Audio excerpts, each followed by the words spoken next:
యాక్చువల్‌గా ఇప్పుడు చాలామంది స్తబ్దతగా ఉంది అనుకుంటున్నారు. కానీ తెలివైన ఇన్వెస్టర్ ఇప్పుడు ఇన్వెస్ట్ చేసిన వాళ్ళకు తెలివైన ఇన్వెస్ట్‌మెంట్ అయితది వాళ్ళకు. ఎందుకనగా గత 1 ఇయర్ నుండి దాదాపుగా రేటు సేమ్ ఉంది. స్తబ్దతగా ఉంది.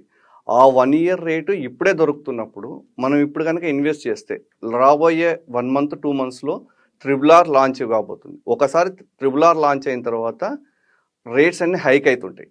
ఒకసారి హైక్ అయినాక చాలామంది అప్పుడు పరిగెత్తుతుంటారు ఇన్వెస్ట్ చేయాలని. కానీ ఎప్పుడైతే స్తబ్దతగా ఉన్నప్పుడు ఇన్వెస్ట్ చేస్తే దాదాపుగా 1 ఇయర్ కింద ఉన్న రేట్లు ఇప్పుడు మనకు వస్తున్నాయి కాబట్టి ఇప్పుడు కనుక ఇన్వెస్ట్ చేస్తే ఒక 2-3 మంత్స్‌లే మనకి ఇన్వెస్ట్మెంట్ అనేది రిటర్న్స్ ఎక్కువ వస్తుంటుంది, పెరుగుతుంటుంది. సో ఇప్పుడు కనుక ఇన్వెస్ట్ చేస్తే ఆ కస్టమర్ తెలివైన ఇన్వెస్టర్ అవుతాడు.